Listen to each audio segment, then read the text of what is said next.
एक व्यक्ति अपने पिता की मृत्यु से बहुत दुखी था, लेकिन वह अपने पिता की मृत्यु से इतना चिंतित नहीं था जितना कि यह सोचकर था कि मृत्यु के पश्चात उसके पिता का क्या होगा, क्योंकि उसके पिता ने अपने जीवन में कोई भी अच्छे कर्म नहीं किए थे।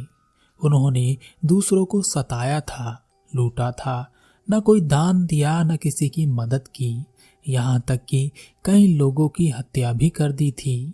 इतना सब कुछ बुरा करने के बाद कुछ अच्छा मिलने की उम्मीद नहीं थी। उस पुत्र को लगता था कि उसके पिता अवश्य ही नरक की आग में जलेंगे, लेकिन वह कोई ऐसा उपाय कर देना चाहता था कि दूसरे लोक में उसके पिता को वही सब सुख मिले जो एक अच्छे इंसान को मिलते हैं। इसके लिए उसने बड़े बड़े ज्ञानियों से सलाह ली और उसने वैसा ही किया जैसा कि उन ज्ञानियों ने उसे बताया। उसने यज्ञ किए, हवन किए और अपने पिता के नाम से दान दिए। उनके नाम से उन लोगों को सहायता दी जिनका उनके पिता ने सब कुछ लूट लिया था। जब वह ज्ञानियों द्वारा बताए गए सारे कर्म कर चुका, तब उसने उन ज्ञानियों से पूछा, मुझे यह कैसे पता चलेगा कि मेरे पिता अब सुख से हैं? ज्ञानियों ने कहा, शीघ्र ही तुम्हारे पिता तुम्हारे सपने में तुम्हें दर्शन देंगे और खुद बताएंगे कि वह कितने मजे में हैं।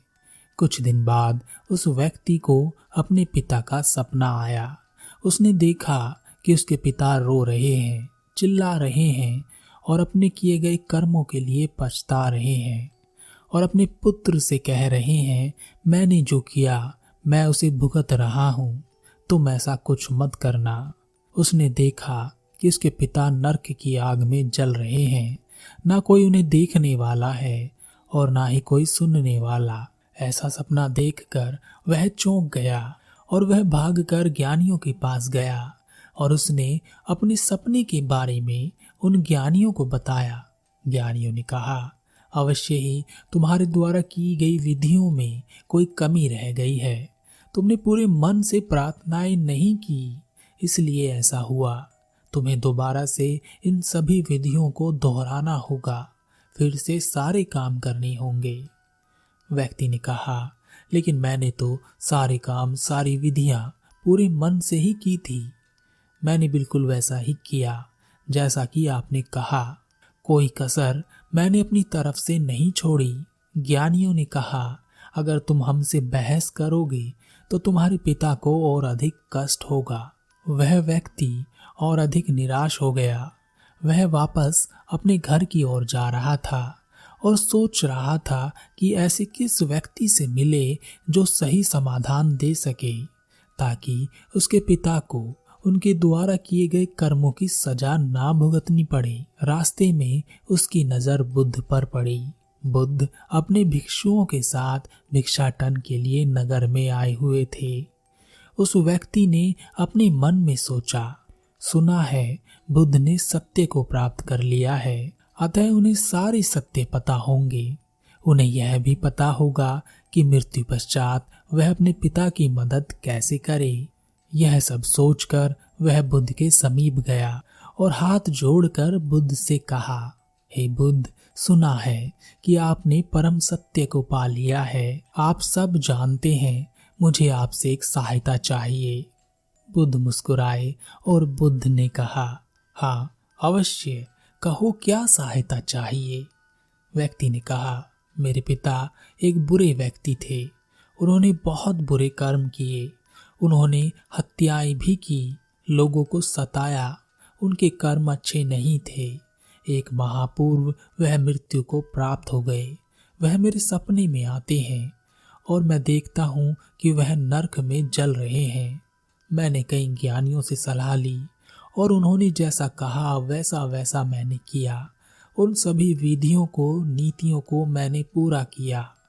मैंने उनके नाम से उन सभी लोगों की मदद की जो उनके द्वारा सताए गए थे, ताकि उनकी आत्मा को शांति मिले और वह वही सुख भोग सके जो एक अच्छा व्यक्ति भोगता है। लेकिन अभी भी वह मेरे सपनों में आते हैं, रोते हैं, चिल्लाते हैं और कहते हैं कि मुझे इस नरक की आग से निकाल लो। हे बुद्ध, इतना सब कुछ करने के बाद भी उनके पुण्य क्यों नहीं बढ़ रहे?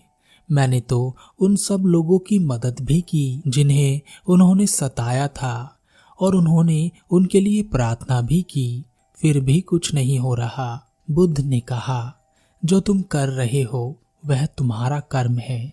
जिन लोगों की मदद तुमने अपने पिता के नाम से की, उन लोगों के मन में धन्यवाद का भाव तुम्हारे लिए है, ना कि तुम्हारे पिता के लिए।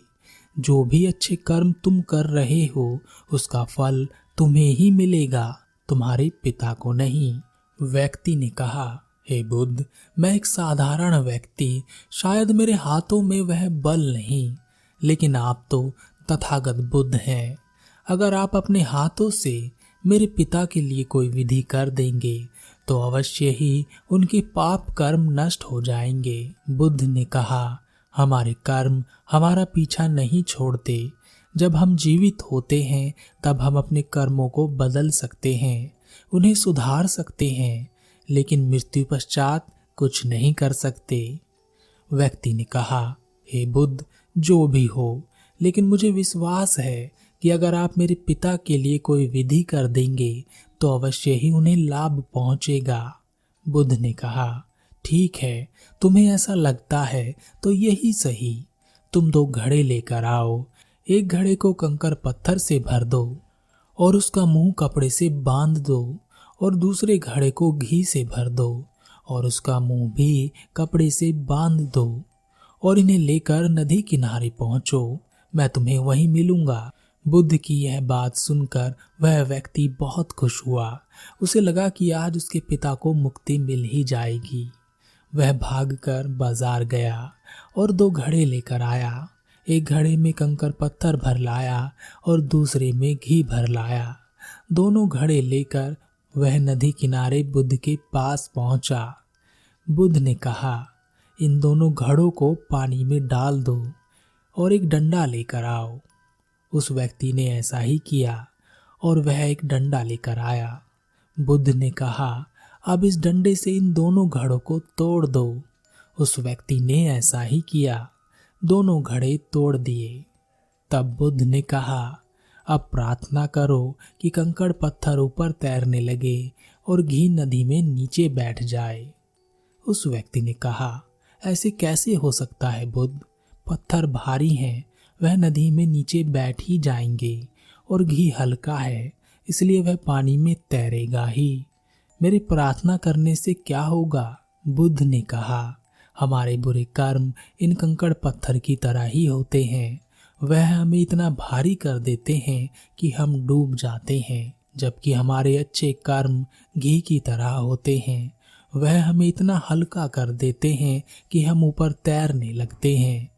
कोई भी विधि करो, कोई भी प्रार्थना करो, जिसने बुरे कर्म किए हैं वह डूब ही जाएगा। जिसने अच्छे कर्म किए हैं उसे कोई डुबा नहीं सकता।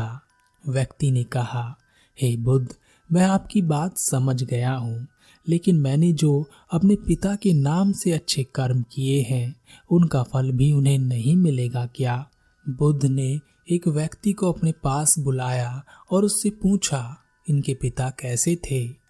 उस व्यक्ति ने जवाब दिया, इनके पिता बहुत बुरे थे, लेकिन यह बहुत अच्छे हैं।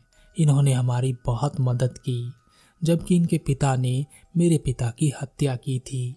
बुद्ध ने कहा, देखा तुमने, तुम्हारे कर्मों के लिए तुम ही अच्छे हो, ना कि तुम्हारे पिता अच्छे हैं। इसी कारण हमें अपने जीवन में बुरे कर्मों से बचना चाहिए, बुरे कर्म करने वालों की संगत से बचना चाहिए, और हमें हमेशा अच्छे कर्म करने चाहिए और अच्छे कर्म करने वालों की संगत करनी चाहिए। व्यक्ति ने कहा, आप सही कहते हैं बुद्ध, आपने बहुत आसानी से मुझे कर्मों का सिद्धांत समझा दिया। आपका बहुत धन्यवाद।